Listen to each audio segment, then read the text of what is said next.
దేవుని ఘనమైన నామమునకు స్తోత్రములు. ఈ వాగ్దానం వింటున్న మీకందరికీ మన ప్రభువును ప్రియ రక్షకుడైన యేసుక్రీస్తు నామములో శుభములు, మా హృదయపూర్వకమైన వందనములు తెలియచేస్తున్నాం. ఈరోజు దేవుని వాగ్దానం యెషయా గ్రంథం 46వ అధ్యాయము 4వ వచనం. ముదిమి వచ్చు వరకు నిన్ను ఎత్తుకుని వాడును నేనే, తల వెంట్రుకలు నెరయి వరకు నిన్ను ఎత్తుకుని వాడును నేనే. ఈ మంచి వాగ్దానం వింటున్న మనందరి వెనుకడిలో మన మంచి దేవుడు నెరవేర్చునుగాక. ఆమేన్. ప్రియ దైవ జనాంగమా, ఈ దేవుడు మన దేవుడు మనకిస్తున్న ఈ శ్రేష్టమైన వాగ్దానం చూడండి. మన జీవితంలో అనేక సార్లు కష్టాలలో నుండి, నష్టాలలో నుండి, ఇరుకు ఇబ్బందులలో నుండి మన జీవిత పయనం కొనసాగుతూ ఉన్న సమయంలో మనం అనుకుంటామంట దేవుడు మనల్ని విడిచిపెట్టేశాడు అని, దేవుడు మనల్ని మర్చిపోయాడు అని.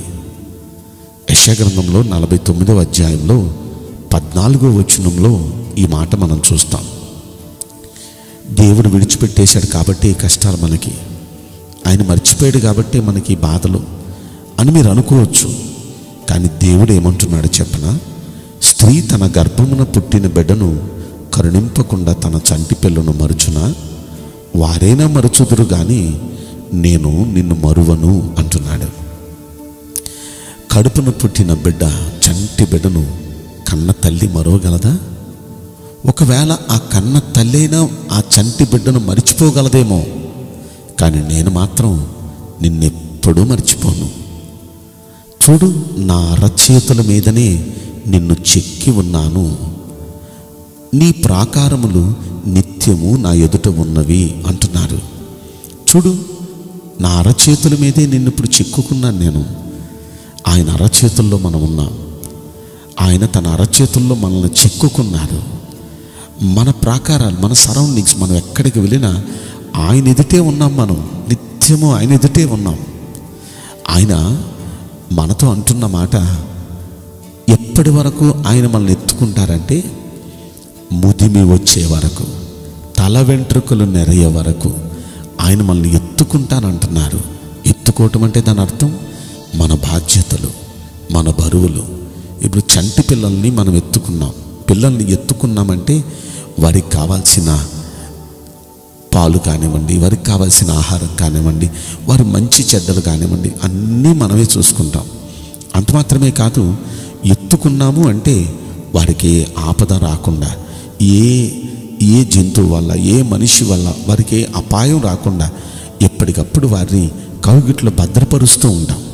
మన దేవుడు అంటున్నాడు, ముదిమి వచ్చే వరకు నేను మీ బాధ్యతలు నేను మోస్తాను, మీ మంచి చెడ్డలు నేను చూసుకుంటాను. అంత మాత్రమే కాదు, ఎవరి వలన, ఏ శక్తుల వలన ఏ హాని మీకు జరగకుండా నేను కాపాడుతాను. ఎంత కాపుదల! ఎత్తుకోవటంలో ఇంత అంతరార్థం ఉంది. మన దేవుడు మనల్ని అలా ఎత్తుకుంటానంటున్నారు. ముదిమి వచ్చే వరకు కన్న బిడ్డను, చంటి బిడ్డను కన్న తల్లి ఎలా ఎత్తుకొని లాలిస్తూ, ఎలా ఎత్తుకొని మోస్తూ, ఎలా ఎత్తుకొని పాలిచ్చి పెంచుతూ, ఎలా కాపాడుతూ, ఏ విధంగా సహాయం చేస్తూ ఉంటుందో అలా మన దేవుడు మనల్ని ఎత్తుకొని అవన్నీ మనకు అలా చేస్తానంటున్నారు. మనం ఎందుకు భయపడాలండి? ప్రస్తుతం ఉన్న ఇబ్బందులను బట్టి, ప్రస్తుతం ఉన్న క్లిష్ట కష్ట పరిస్థితిని బట్టి ఒకవేళ దిగులు పడుతున్నారేమో, కృంగిపోతున్నారేమో, ఈరోజు మీతోనే దేవుడు మాట్లాడుతున్నారు. మన దేవుడు మనల్ని అలా ఎత్తుకునే దేవుడు. ఎప్పటి వరకు అంటే కీర్తన గ్రంథంలో 48వ కీర్తన 14వ వచనం అంటాడు, ఈ దేవుడు సదాకాలము మనకు దేవుడై ఉన్నాడు, మరణము వరకు ఆయన మనలను నడిపించును అని. మనకు మరణం వచ్చే వరకు మనల్ని ఈ భూమి మీద మన అక్కర్లన్నీ తీరుస్తూ, మనల్ని పోషిస్తూ, మనల్ని కాపాడుతూ, మనల్ని ఆయనే చేపట్టి నడిపిస్తారండి. మరణం వరకు మనల్ని చేయి విడిచిపెట్టరు. మరణం వరకు మనల్ని ఎత్తుకుంటారు, మనల్ని నడిపిస్తారు, మనకి కావాల్సినవన్నీ సహాయం చేస్తారు. ఈ దేవుడు సదాకాలము మనకు దేవుడిగా ఉండి మనకి ఇవన్నీ చేస్తారు. ఆయన ఈ లోకానికి రక్షకునిగా వచ్చినప్పుడు తన శిష్యులతో, ఆయన నమ్ముకున్న వారితో ఆయన మాట్లాడుతూ మత్తయి శుభవార్త 28వ అధ్యాయంలో ఆయన 20వ వచనంలో మాట్లాడుతూ అంటారు, ఇదిగో నేను యుగ సమాప్తి వరకు సదాకాలము మీతో కూడా ఉన్నాను. సదాకాలం యుగం సమాప్తమైపోయే వరకు మీతో కూడా నేను ఉన్నాను అని చెప్తున్నారు ఆయన. ఈ రోజున ప్రియ దైవ జనాంగమా, మీరు ఒంటరి కాదు, మాకెవ్వరు లేరు, మాకు సాయం చేసే వాళ్ళు ఎవరు లేరు, మమ్మల్ని ఆదుకునే వాళ్ళు ఎవరు లేరు, పట్టించుకునే వాళ్ళు ఎవరు లేరు అని మీరు దిగులు పడుతున్నారేమో. మీ ముసలితనం వచ్చే వరకు, ఇంకో మాట చెప్పనా, మీ మరణం వరకు, ఇంకో మాట చెప్పనా, సదాకాలం ఆల్వేస్ మన జీవితకాలం అంతా మనల్ని ఆయన ఎత్తుకొని మన బాధ్యతలు భరిస్తూ మన అవసరతలు తీరుస్తూ తల్లిలా మనల్ని ప్రేమిస్తూ తండ్రిలా మనల్ని పోషిస్తూ కాపరి వలె మనల్ని నడిపిస్తూ వైద్యుని వలె మనల్ని స్వస్థపరుస్తూ స్నేహితుని వలె మనల్ని ఆదరిస్తూ బంధువు వలె మనల్ని ఆదుకుంటూ అన్ని వేళల అన్ని రీతుల మనకి అన్నీ తానే ఆయన మనల్ని నడిపించే దేవుడు. ఎంత మంచి దేవుడు మనకు దొరికాడు. ఈ దేవుని బట్టి ఆనందిద్దాం. ఎన్నడూ ఆయన చేయి విడిచిపెట్టడు. నమ్ముదాం. ఆయనలో ఉన్న ఈ శ్రేష్టమైన ఆశీర్వాదాలు మనం పొందుదాం. ఈ కొద్ది మాటలు వాగ్దానం మనందరి పట్ల నెరవేరునుగాక. ఆమేన్. నేను మీకోసం ప్రార్థన చేయబోతున్నాను. పరిశుద్ధుడా, ప్రేమగల యేసు రాజా, మీ పరిశుద్ధ బంగారు పవిత్రమైన నామమునకు నిండు మనసుతో కోట్ల కొలదిగా స్తుతులు స్తోత్రములు వందనాలు చెల్లిస్తున్నాం. ఈ వాగ్దానం వింటున్న ప్రియుల జీవితంలో దయచేసి ఈ వాగ్దానం నెరవేర్చి కృప చూపించండి అయ్యా. మీరు ముద్దిమి వచ్చే వరకు మమ్మల్ని ఎత్తుకుంటానన్నారు.